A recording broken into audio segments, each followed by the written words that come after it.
Sunset একাডেমির পক্ষ থেকে সবাইকে ওয়েলকাম জানাচ্ছি। আমরা যেটা শুরু করেছিলাম সেটা হচ্ছে অ্যানসিয়েন্ট হিস্ট্রির ওপর চ্যাপ্টার ওয়াইজ ডিটেল এমসিকিউ। আজকে তার হচ্ছে আমাদের ক্লাস নম্বর 5। ঠিক আছে, আজকে যেটা আমরা পড়বো সেটা হচ্ছে বুদ্ধিজম। ঠিক আছে, বৌদ্ধ ধর্মের উপর প্রশ্ন আলোচনা করব আমরা আজকে। আগের দিন আমরা জৈনিজমের উপর আলোচনা করেছিলাম, জৈন ধর্মের উপরে। আজকে সেটা করবো হচ্ছে সেটা বুদ্ধ ধর্মের উপরে। ঠিক আছে, চলো বেশি দেরি না করে কোশ্চেনগুলো শুরু করি। আজকের প্রথম প্রশ্ন, গৌতম বুদ্ধ কোথায় জন্মগ্রহণ করেন? জন্মগ্রহণ করেন কোথায়? কুশীনগর, লুম্বিনী, সারনাথ নাকি বোধ গয়া? এখানে কিন্তু সঠিক উত্তরটি হয়ে যাবে, জন্ম যদি বলা হয় জন্মগ্রহণ তাহলে হয়ে যাবে লুম্বিনী।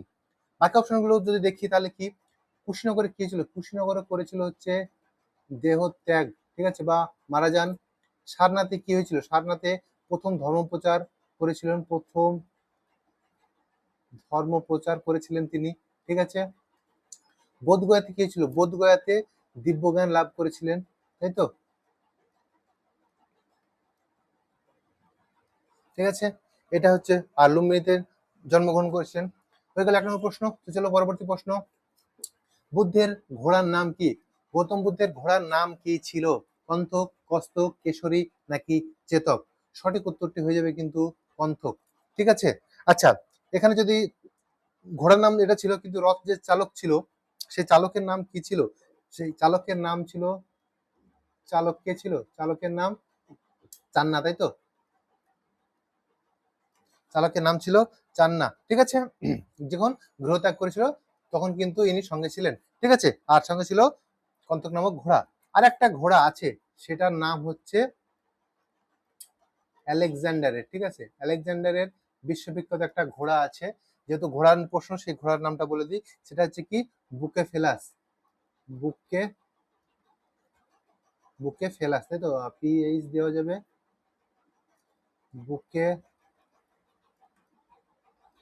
বুকে ফেলাস। ঠিক আছে, এটা কিন্তু হচ্ছে আলেকজান্ডারের ঘোড়ার নাম। ঠিক আছে, যেহেতু ঘোড়ার প্রশ্ন ছিল তাই বলে দিলাম, এটা কিন্তু ইম্পর্টেন্ট একটা প্রশ্ন ইতিহাসের ক্ষেত্রে। ঠিক আছে, 3 নম্বর প্রশ্ন, গৌতম বুদ্ধ কত বছর বয়সে গৃহত্যাগ করেন? গৃহত্যাগ করেন কত বছর বয়সে? 27, 29, 30 নাকি 35? সেটা হচ্ছে 29 বছর বয়সে। চারজন ব্যক্তিকে বা চারজন ব্যক্তিকে দেখে তিনি গৃহত্যাগ করেছিলেন। সেই চারজন ব্যক্তি কি, কে কে ছিলেন? সেই চারজন ব্যক্তি ছিল হচ্ছে একজন বৃদ্ধ, ঠিক আছে, আরেকজন কে ছিল? একজন ছিল হচ্ছে অসুস্থ, ঠিক আছে, একটা অসুস্থ ছিল। আরেকজন কে ছিল? একটা ছিল একজন বলা ভুল হবে, এটা একটি মৃতদেহ,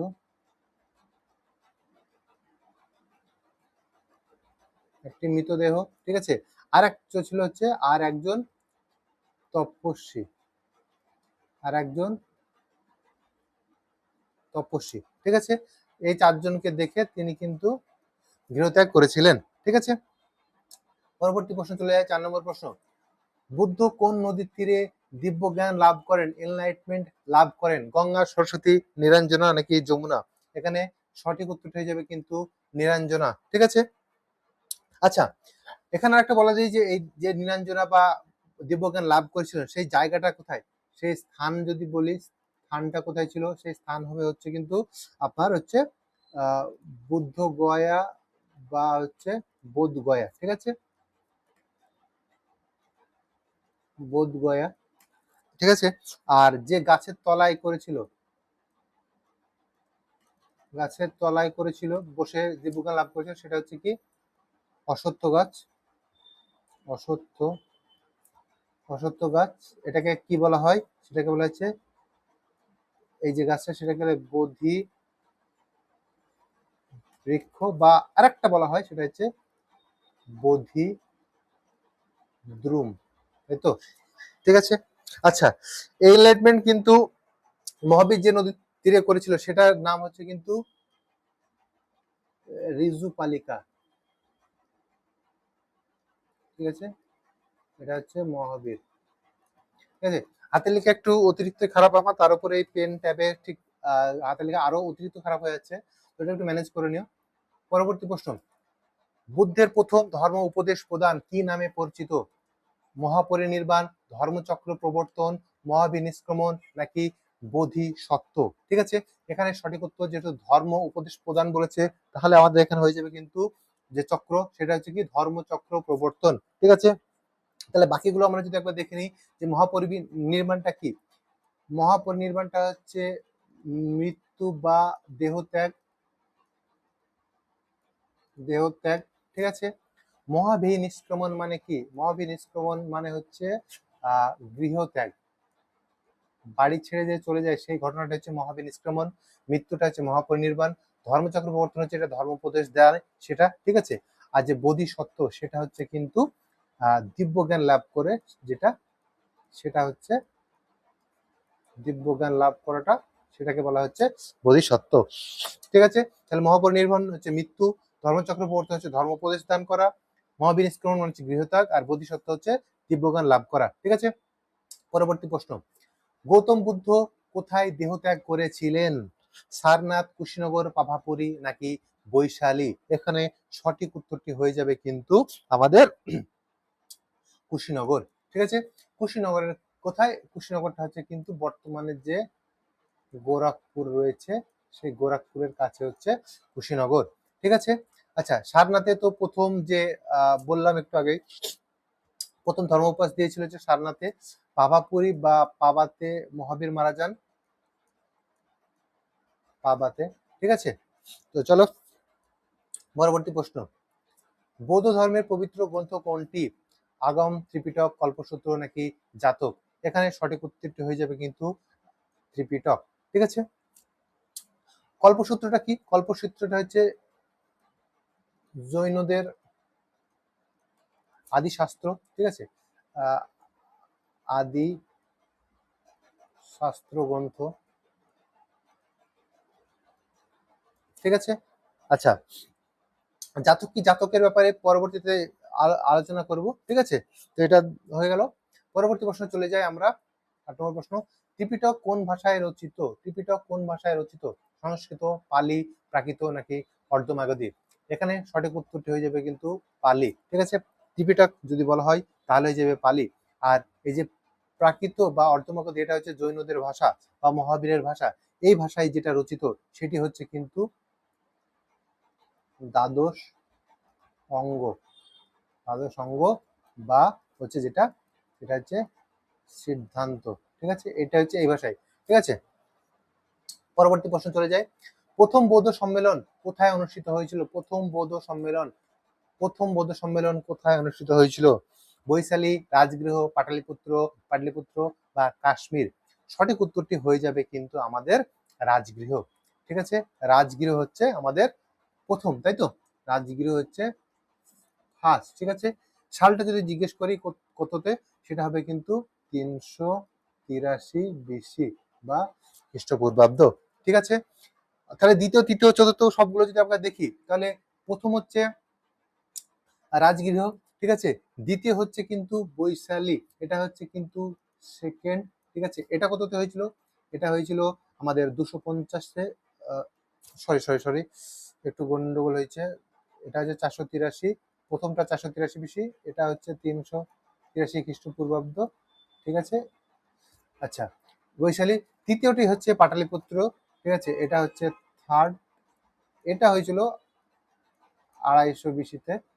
ঠিক আছে, আচ্ছা, চারটা হচ্ছে কাশ্মীর বা আরেকটা জায়গায় বলা হয় সেটা হচ্ছে কি জলন্ধর, মতান্তরে বলে জলন্ধর অনেক জায়গায় থাকে, সেটা হচ্ছে এটা, সেটা কি ফোর্থ। এটা হচ্ছে আমাদের 78 এডিতে, 78 খ্রিস্টাব্দে। ঠিক আছে, তাহলে এই হয়ে গেল আমাদের প্রথমটা হচ্ছে রাজগৃহ 483, দ্বিতীয়টি হচ্ছে বৈশালী 383, তৃতীয়টি হচ্ছে 250 খ্রিস্টপূর্বাব্দ।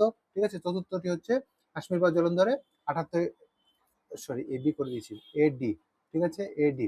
ঠিক আছে, আচ্ছা, এইগুলো পরপর যে আছে আমাদের সম্মেলনগুলো কোথায় হয়েছিল তার জন্য একটা শর্ট ট্রিক আছে, সেটা হচ্ছে কি, শর্ট ট্রিক যদি বলি, রাজ বৈশালীকে নিয়ে,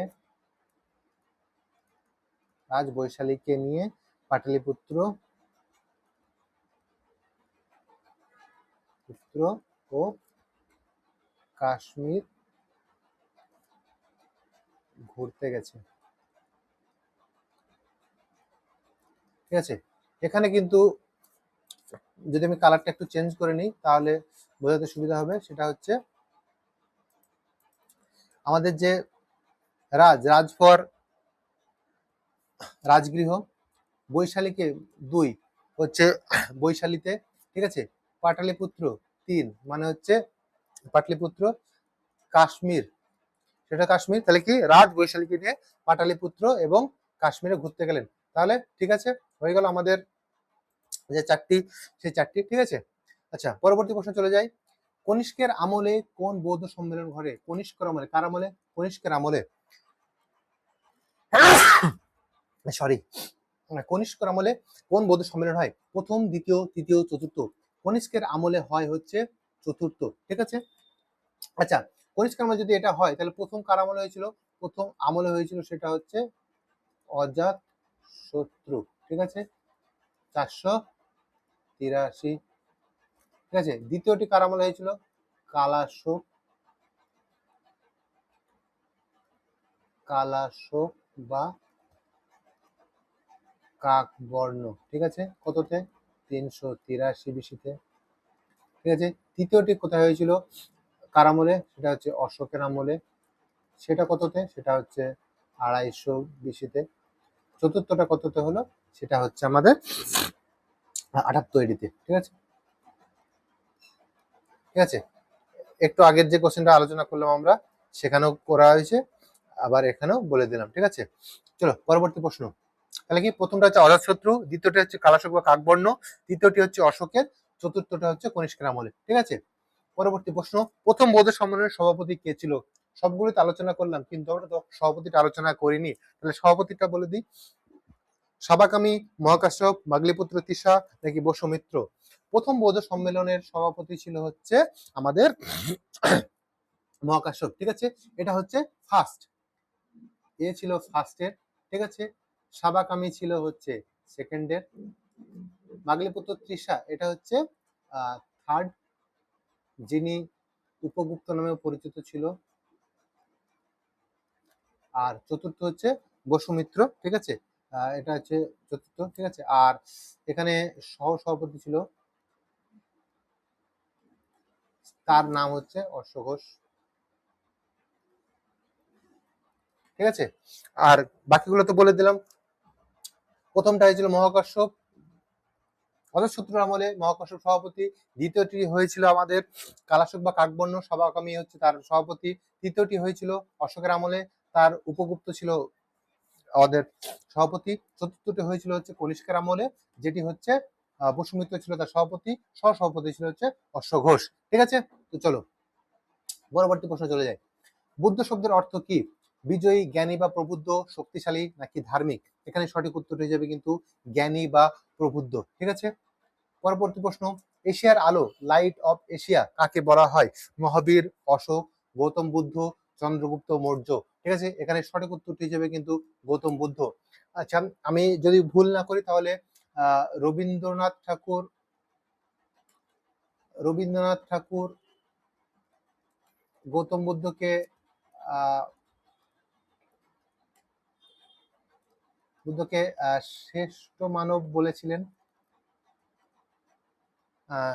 এটা আমার মনে হয়, মানে এটুকু পড়েছিলাম, হঠাৎ খেয়াল হলো, কিন্তু সঠিকটা একবার যাচাই করে নেবে, আশা করছি আমি ঠিকই বললাম, ঠিক আছে। ঠিক আছে, চলো পরবর্তী প্রশ্ন।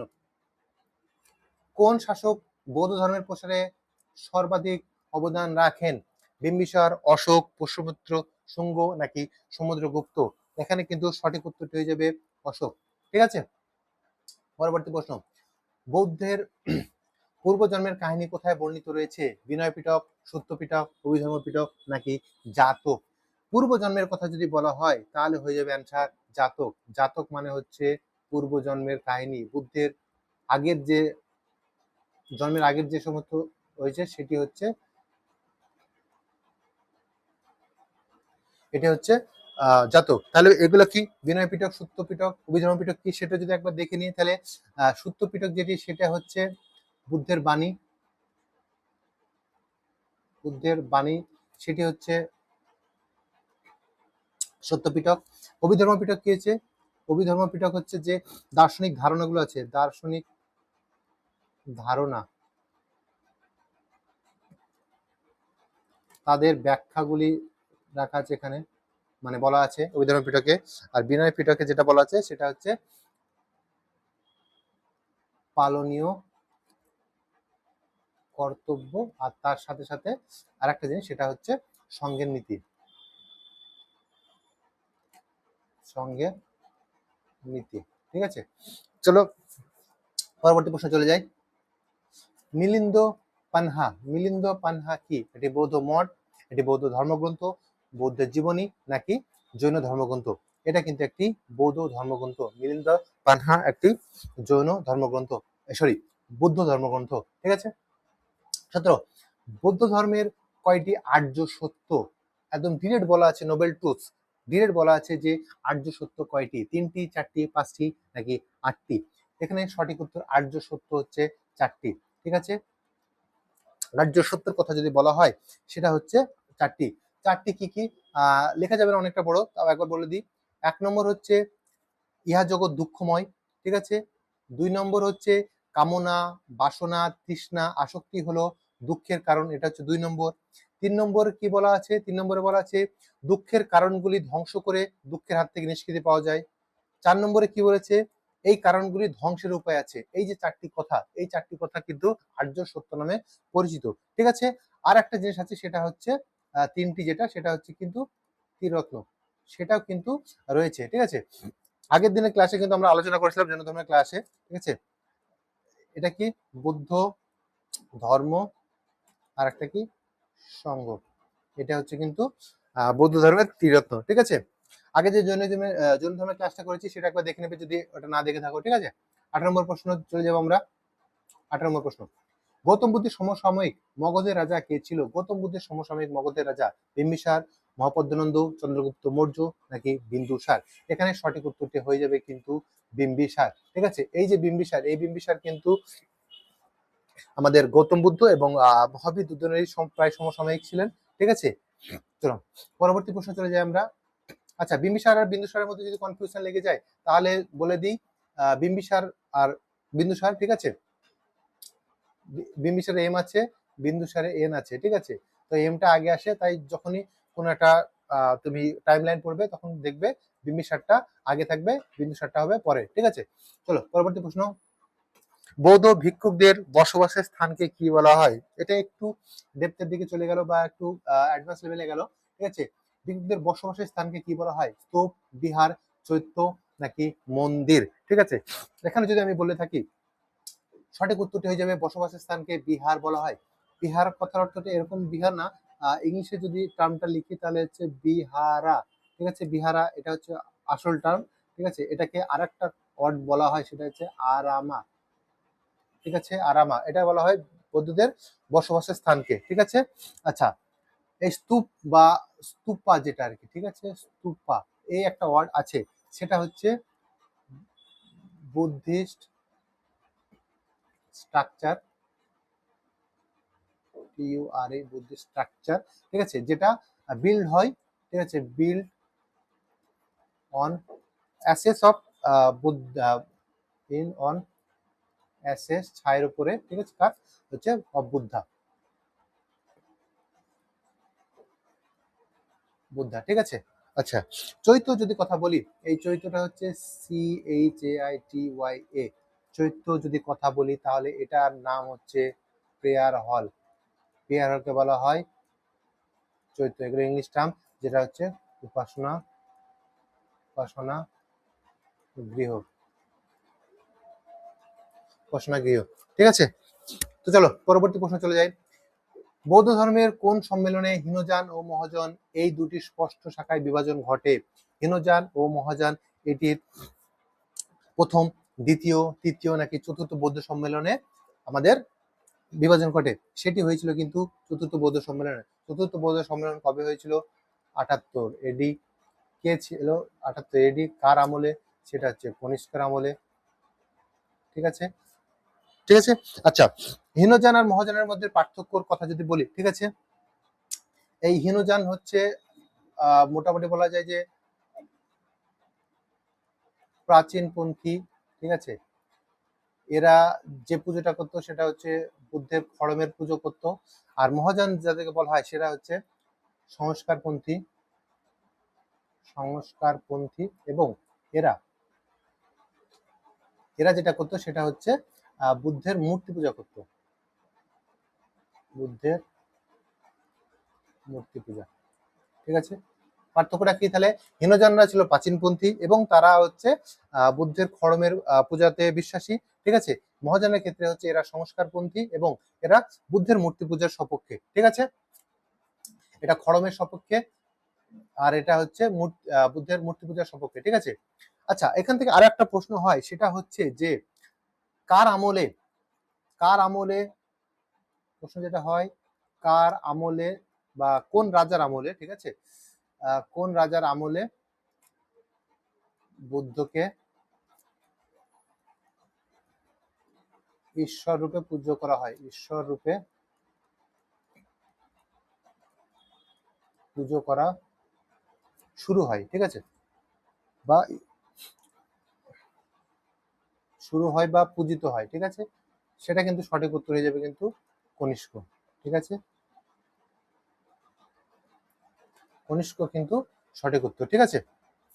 সঠিক উত্তর, লেখাটা আবার এত খারাপ হচ্ছে, কনিষ্ক, ঠিক আছে। কনিষ্ক হচ্ছে যার আমল থেকে গৌতম বুদ্ধ ঈশ্বর রূপে পূজিত হয়, ঠিক আছে। চলো পরবর্তী প্রশ্ন।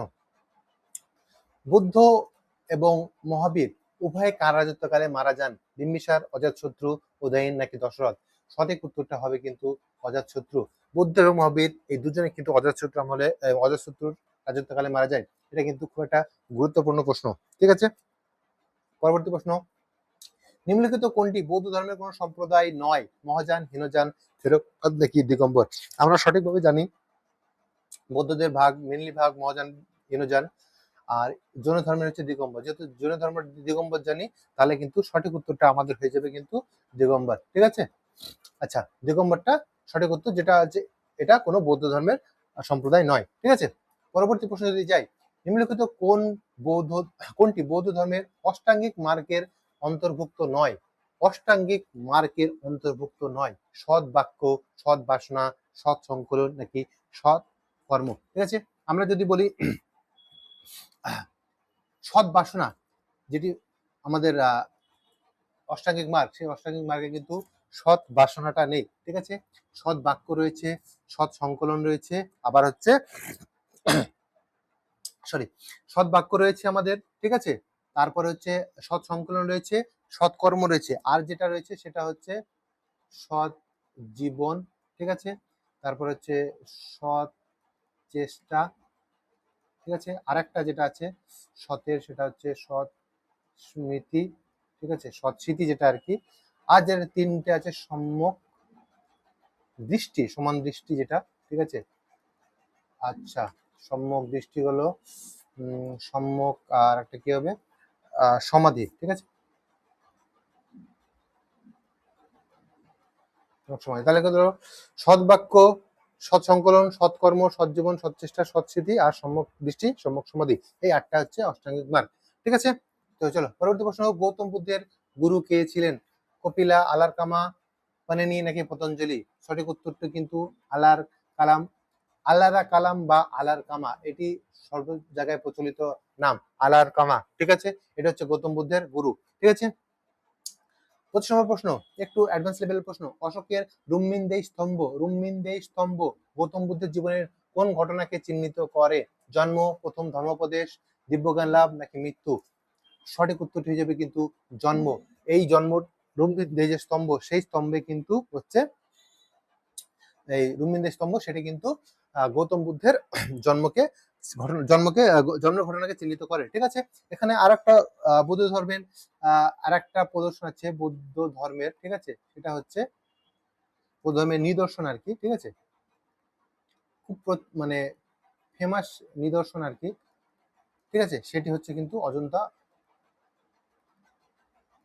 অজন্তা গুহা চিত্র। এখানে কিন্তু বৌদ্ধ ধর্মের নিদর্শন পাওয়া যায়। আর একটা যেটা মহাযানদের নিদর্শন পাওয়া যায় মেনলি, ঠিক আছে, মেনলি মহাযান তাদের নিদর্শন, ঠিক আছে, সেটি হচ্ছে কিন্তু গান্ধা শিল্প।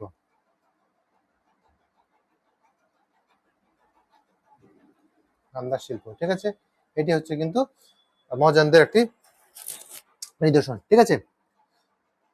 আজকের লাস্ট প্রশ্ন, নিম্নলিখিত কোন স্তূপ কেন্দ্রটি গৌতম বুদ্ধের জীবনের ঘটনার সাথে সংযুক্ত ছিল না? বোধগয়া, সাঁচি, সারনাথ, কুশীনগর। আমরা জানি সারনাথে প্রথম ধর্ম উপদেশ দেয়, কুশীনগরে মৃত্যু, বোধগয়াতে বোধিস প্রাপ্ত হন, ঠিক আছে। তাহলে যে ঘটনার সঙ্গে যুক্ত ছিল না সেটা হচ্ছে সাঁচি। যেহেতু ঘটনাগুলোর সঙ্গে নয়, সে স্তূপ যেটা সেটাও কিন্তু সেখানে সঠিক উত্তর হয়ে যাবে কিন্তু সাঁচি স্তূপ, ঠিক আছে। এই মুহূর্তে আমাদের আজকের যে ক্লাস, সেই ক্লাস আমরা আজকে শেষ করলাম, ঠিক আছে। আজকে আমরা কোশ্চেন ছিল 26টা, তার মধ্যে কত পেলে কমেন্টে জানিও, ঠিক আছে। আর এই মুহূর্তে আজকের এই ক্লাসটা শেষ করছি, ঠিক আছে। আর নেক্সট ক্লাস হয়তো বা ষোড়শ মহাজন পদ থেকে হবে, ঠিক আছে। আশা করছি ষোড়শ মহাজন পদ থেকে করবো, ঠিক আছে। যাই হোক, পরবর্তী ক্লাসের জন্য অপেক্ষা করো, ঠিক আছে। আর পড়াশোনা ভালো করে করো। চলো বাই, সবাই ভালো থেকো, সুস্থ থেকো এবং পড়াশোনা করতে থাকো, ঠিক আছে। বাই।